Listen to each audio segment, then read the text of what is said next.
İyi akşamlar Sayın Ekselansları, baylar ve bayanlar. Your Excellencies, ladies and gentlemen, a very warm welcome here in the Amsterdam Concertgebouw for a celebration of the poetry and wisdom of Yunus Emre. Yunus Emre'nin şiir ve bilgeliğini müzik eşliğinde kutlayacağımız bu akşamda Concertgebouw'a hoş geldiniz.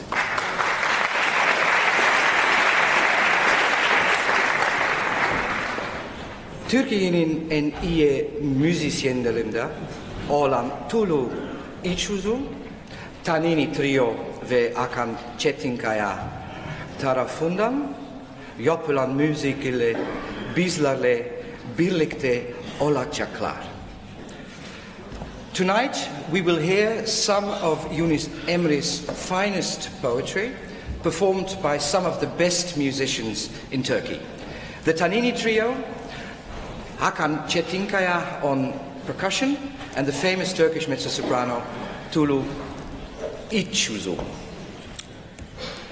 Kanun'da Tahir Aydoğdu, piyanoda Hakan Ali Toker, Ney'de Bilgin Canas ve vurmalı sazlarda ise Hakan Çetinkaya olacak. İninizle konuşmama İngilizce devam edeceğim. Anlayışınızdan ötürü teşekkür ederim.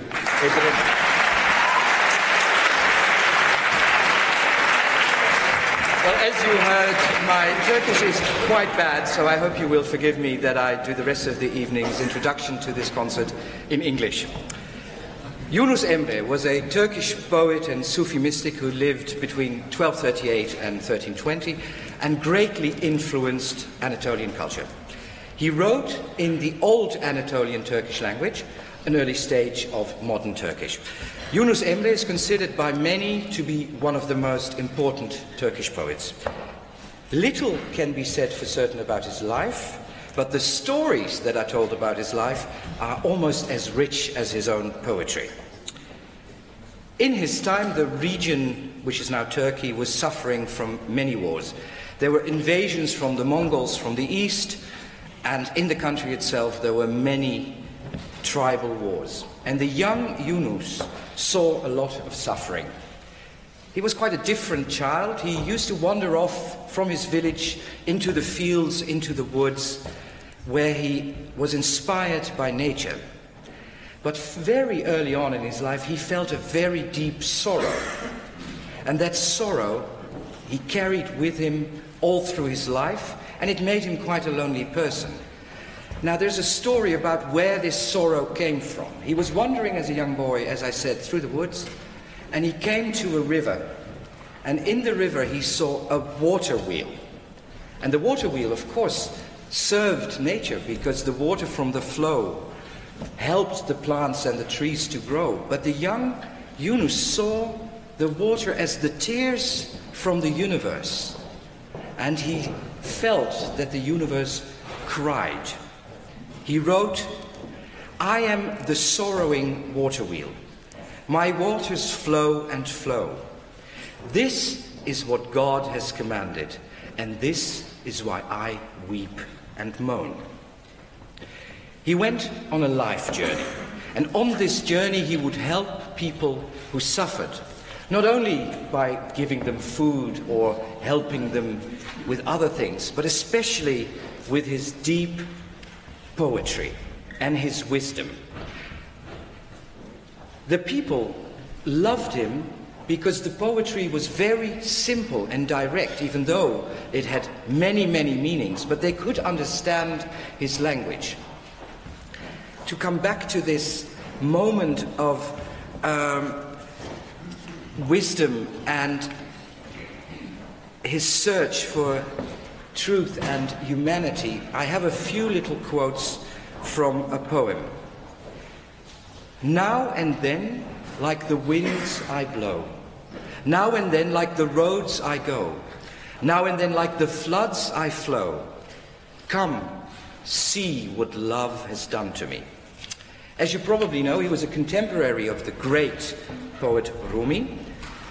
And Rumi and Yunus were very different. Rumi wrote in the poetic language of the higher classes, urban circles of Sufis, and he wrote in the literary language Persian.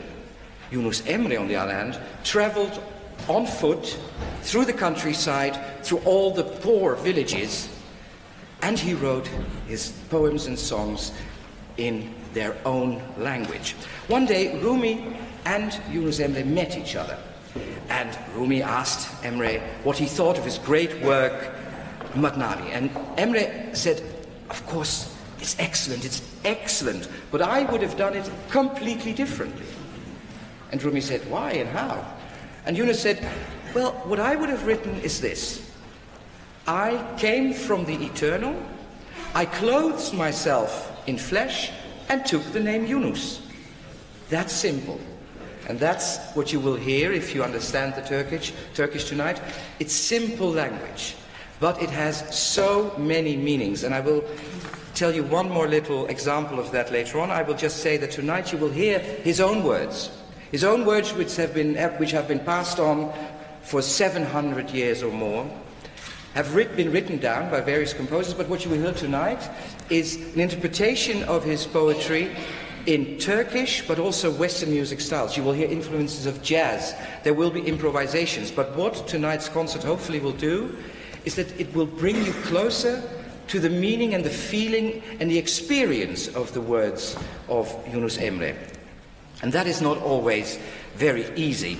Yunus Emre was looking for divinity, but also for humanity, and that makes him so special. It is his way of telling us, and everybody who reads his works, that the beloved and the one who loves, he doesn't always talk about God, he calls him the beloved and the one who loves, you can find in yourself. And he told us that he believed that God, the beloved and the loving one, and the human soul are in everything, or at least, if you try hard, you can find it in everything.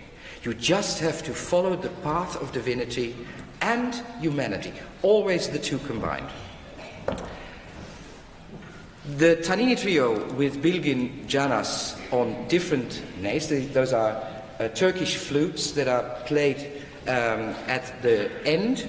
They're really wooden pipes. He will play a number of those. Hakan Ali Toka will play the piano, and he's the one who also arranged all the music.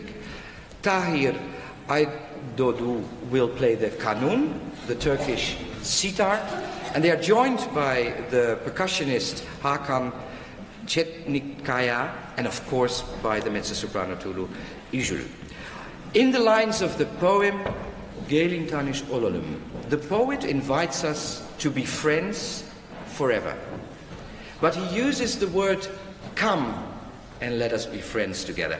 But in that word come, which sounds so easy and simple, he expresses not only an invitation, but the invitation means open yourself, give me your soul, and I will offer the same to you.